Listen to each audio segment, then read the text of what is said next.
जब भी बात होती है देश की सुरक्षा की, लोग आर्मी, पुलिस या एयरफोर्स की तारीफ करते हैं, लेकिन पर्दे के पीछे एक ऐसी ताकत होती है जो बिना कोई शोर मचाए चुपचाप अपने मिशन पूरा करती है।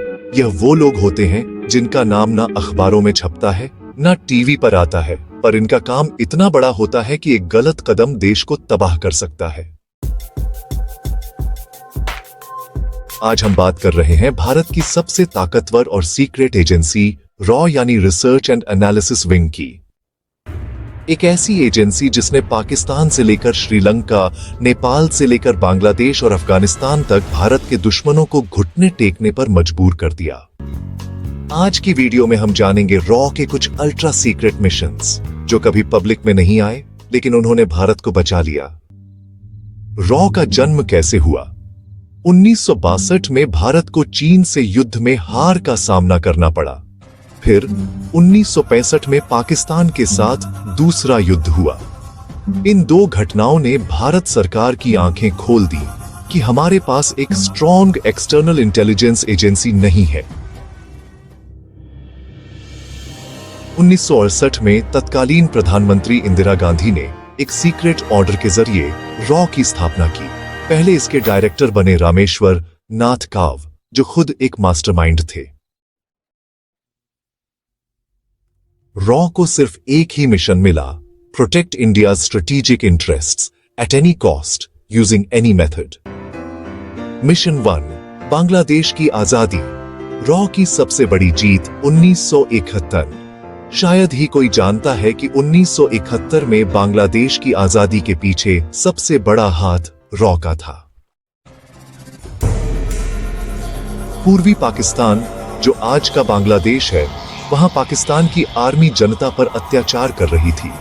रॉ ने वहां मुक्ति वाहिनी नाम से एक गुरिल्ला ग्रुप खड़ा किया, उन्हें ट्रेनिंग दी और एक साइलेंट वॉर शुरू किया।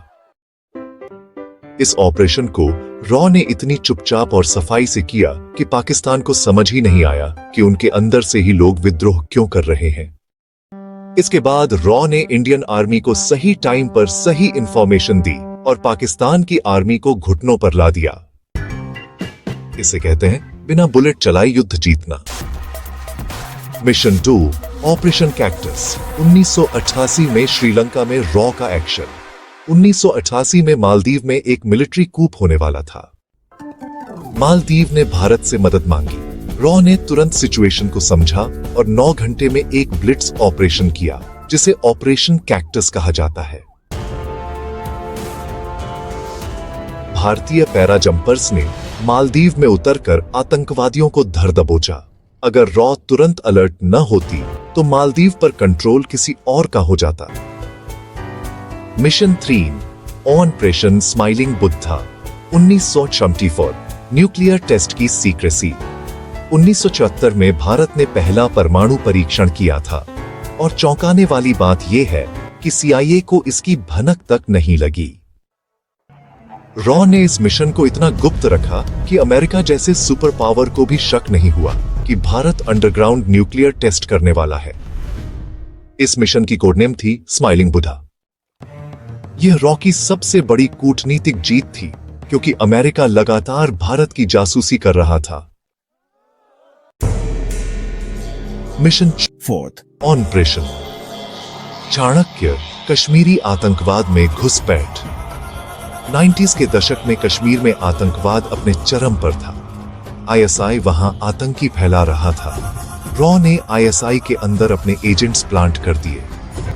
ये ऑपरेशन इतना सीक्रेट था कि आज तक इन एजेंट्स के नाम सामने नहीं आए। रॉ के एक एजेंट ने ISI के जनरल तक की कॉल्स रिकॉर्ड की और भारत को दी। इसका नतीजा ये हुआ कि कई आतंकी कैंप बर्बाद कर दिए गए और इंडिया को इंटरनेशनल लेवल पर सपोर्ट मिला। Mission 5, operation stringer. नेपाल में चाइना की चाल नाकाम।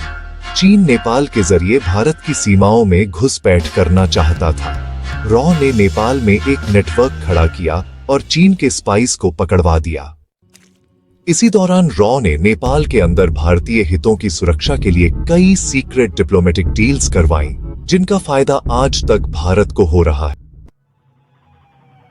Mission 6, operation अब्बोट्टाबाद। यूएसए को पाकिस्तान की सच्चाई रॉ ने दी थी। जब ओसामा बिन लादेन पाकिस्तान में छिपा हुआ था, अमेरिका को रॉ ने कई बार इनपुट दिया कि वह पाकिस्तान के एबटाबाद में है। हालांकि यूएसए ने इसे खुद का ऑपरेशन बताया, लेकिन बाद में यह खुलासा हुआ कि रॉ की इनपुट से ही यह पूरा मिशन डिजाइन किया गया था। रॉ के real heroes, unsung heroes. Raw में काम करने वाले एजेंट्स का नाम कभी सामने नहीं आता, लेकिन कुछ नाम आज भी लोगों की जुबान पर हैं। पहला, Ravindra Kaushik, the black tiger, जो एक्टर से रॉ एजेंट बने और पाकिस्तान की आर्मी में घुसकर मेजर तक बने। इन्होंने 21 साल पाकिस्तान में भारत के लिए काम किया।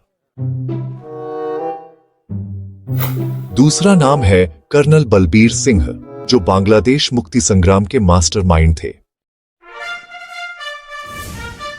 और तीसरा, Ajit Doval, x raw agent और अब एनएसए, जो खुद आतंकी कैंप में घुसे थे। रॉ के काम करने का तरीका कोई पेपर ट्रेल नहीं। रॉ कभी कोई रिटर्न ऑर्डर नहीं देती, सिर्फ मिशन, टाइम और नेशन के लिए जान की बाजी। जब तुम चैन से सोते हो तब ये एजेंट जागते हैं। जब देश के खिलाफ साजिश होती है तब ये चुपचाप दुश्मन के अंदर घुसकर उसे खत्म करते हैं। ये ना यूनिफॉर्म पहनते हैं, ना उन्हें मेडल मिलता है, पर इनकी एक गलती से देश की नींव हिल सकती है। रॉ कोई फिल्मी एजेंसी नहीं, ये असली भारत की रक्षा की पहली लाइन है। हम सबको उन अनाम नायकों को सलाम करना चाहिए जिन्होंने बिना नाम, बिना पहचान देश के लिए जान दे दी। अगर आप वाकई देशभक्त हैं तो अपने देश के लिए कुछ बड़ा सोचिए, कुछ अच्छा कीजिए। रॉ बनना हर किसी के बस की बात नहीं, पर एक जागरूक और समझदार नागरिक बनना हम सबके हाथ में है। अगर आपको ये वीडियो पसंद आया हो और दुनिया की छुपी सच्चाइयों से भरी वीडियोस के लिए हमारे चैनल टाइगर विद एआई को जरूर सब्सक्राइब करें और बेल आइकॉन दबाना ना भूलें। जय हिंद।